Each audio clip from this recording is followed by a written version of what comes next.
Friends, स्वागत है आप सभी का हमारे यूट्यूब चैनल पर। आशा करते हैं आप सब स्वस्थ होंगे और आप सभी की पढ़ाई अच्छे से चल रही होगी।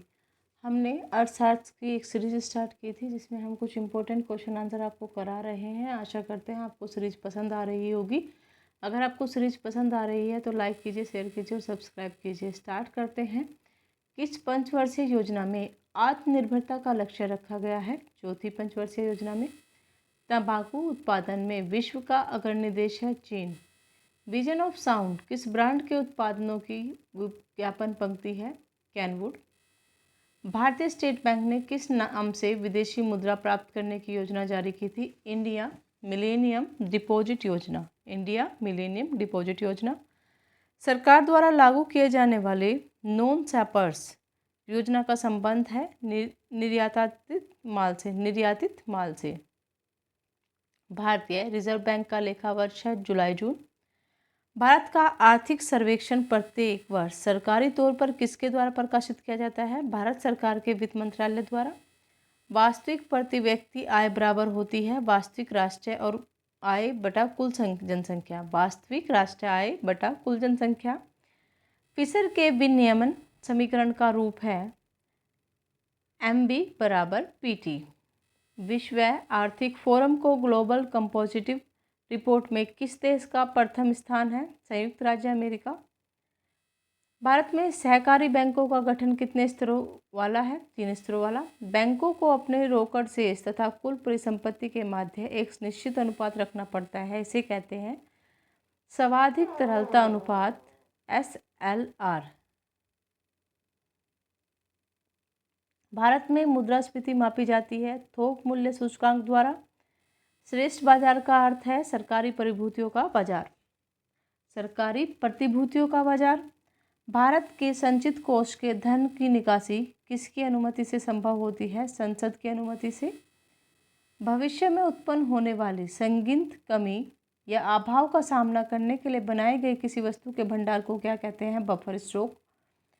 भारत में नियोजित आर्थिक विकास की प्रक्रिया कब प्रारंभ की गई? 1951 में। भारत के आकस्मिक कोष कंटीजेंसी फंड ऑफ इंडिया में से धन की निकासी किसकी अनुमति से की जाती है? राष्ट्रपति की अनुमति से। भारत की सबसे बड़ी ट्रेड यूनियन है इंटेक, INTUC की।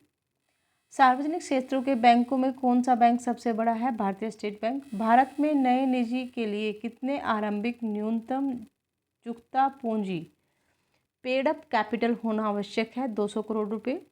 रिजर्व बैंक के नोट निर्गम विभाग के पास हर समय कम से कम कितने मूल्य का स्वर्ण अपने कोष में रहना चाहिए? 115 करोड़ रुपए का।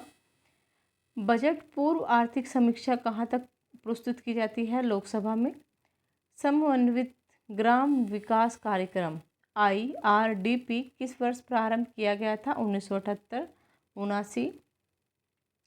अंतर्राष्ट्रीय व्यापार का प्रहरी किसे कहा जाता है? अंतर्राष्ट्रीय मुद्रा कोष IMF। भारतीय बैंकों की विदेशों में शाखाएं किस देश में सर्वाधिक है? UK में। महिला समृद्धि योजना कब प्रारंभ की गई? 2 अक्टूबर 1993 को। विश्व व्यापार संगठन WTO का कब अस्तित्व में आया? 1 जनवरी 1995 को। मूल संरचनात्मक सुविधाओं इंफ्रास्ट्रक्चरल फैसिलिटीज़ में शामिल की जाती हैं ऊर्जा, परिवहन, संचार, बैंकिंग, वित्त एवं बीमा, विज्ञान एवं टेक्नोलॉजी, स्वास्थ्य और शिक्षा। भारतीय नियोजन के 4 दीर्घकालीन उद्देश्य निर्धारित किए गए हैं। समृद्धि, पूर्ण रोजगार, आय और संपत्ति की असमानता में कमी तथा समाजवादी समाज की स्थापना। गरीबी हटाओ और न्याय के साथ समृद्धि के नारे कब दिए गए? 1970 के दशक के प्रारंभ में। क्रमशः आत्मनिर्भरता की प्राप्ति यह उद्देश्य किस पंचवर्षीय योजना के मुख्य उद्देश्यों में से है? चौथी पंचवर्षीय योजना। न्यूनतम आवश्यकता कार्यक्रम किस पंचवर्षीय योजना में प्रारंभ किया गया था जिसके अंतर्गत निर्धनों के लिए शिक्षा, स्वास्थ्य, जलापूर्ति, आवास आदि के न्यूनतम आवश्यक स्तर को उपलब्ध कराने का प्रयास किया गया था? 5वीं पंचवर्षीय योजना।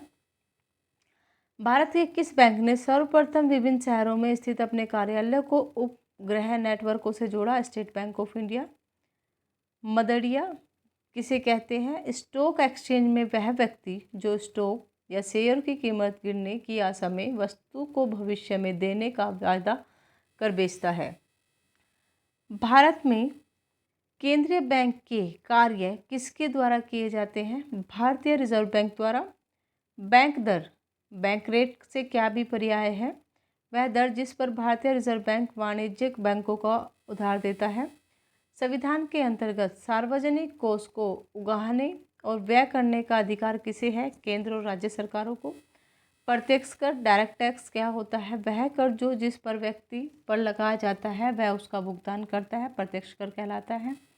हिंदू विकास दर की अवधारणा किस प्रसिद्ध अर्थशास्त्री ने दी थी? प्रोफेसर राजकृष्णन ने। इफ़को क्या है? भारतीय कृषक उर्वरक सहकारी संस्था। स्वतंत्र भारत में मुद्रा का अवमूल्यन प्रथम बार किस वर्ष किया गया? 1949। राजा चेलैया समिति की सिफारिशें किससे संबंधित है? प्रत्यक्ष व परोक्ष कर संरचना से। अंतर्राष्ट्रीय मुद्रा कोष के प्रबंध व नियंत्रण के लिए बोर्ड ऑफ गवर्नेंस का गठन किया गया है। इस बोर्ड में भारत का प्रतिनिधित्व कौन करता है? वित्त मंत्री। किस व्यक्ति की मृत्यु के उपरांत उसकी संपत्ति के हस्तांतरण के समय लगाए जाने वाले कर को क्या कहते हैं? Estate duty. कम आय वाले उपभोक्ता अपनी आय को अधिकांश भाग भोजन आदि पर व्यय करते हैं, लेकिन आय में जैसे जैसे वृद्धि होती है कुल आय का कम भाग भोजन पर व्यय होता है। यह किसका नियम कहलाता है? एंजल का नियम।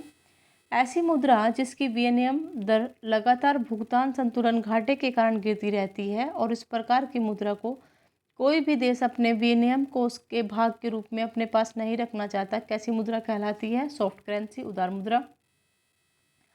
ऐसी मुद्रा जिसकी विनिमय दर के गिरने की संभावना हो या गिर रही हो, जिसे कोई भी स्वीकार करने से कतराता हो, क्या कहलाती है? उष्ण मुद्रा, हॉट करेंसी। ऐसे ऋण को क्या कहते हैं जिसे कम ब्याज और लंबी अवधि जैसे आसान शर्तों पर प्राप्त किया जाता है? उदार ऋण, सॉफ्ट लोन। किसी वस्तु पर लगाया कर जो उसकी मात्रा के आधार पर न लगाकर मूल्य अनुसार लगाया जाता है, क्या कहलाता है?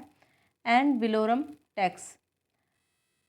स्टॉक एक्सचेंज में जो व्यक्ति शेयरों की कीमत गिरने की आशा कर सौदे कर भविष्य में देने का वायदा कर बेचता है, क्या कहलाता है? मंदड़िया। स्टॉक एक्सचेंज में वो व्यक्ति जो शेयर की कीमत बढ़ाना चाहता है, ये कहलाता है तेजड़िया। अंतर्राष्ट्रीय बाजार में जिस मुद्रा की आपूर्ति मांग की अपेक्षा कम होती है उस कैसी मुद्रा कहलाती है? Hard currency. मैरोनो ऊन उत्पादन की दृष्टि से सबसे महत्वपूर्ण मानी जाती है, किसकी नस्ल है? भेड़ की। सीडो संबंधित है लघु उद्योग से। आशा करते हैं आपको सीरीज पसंद आ रही होगी। धन्यवाद।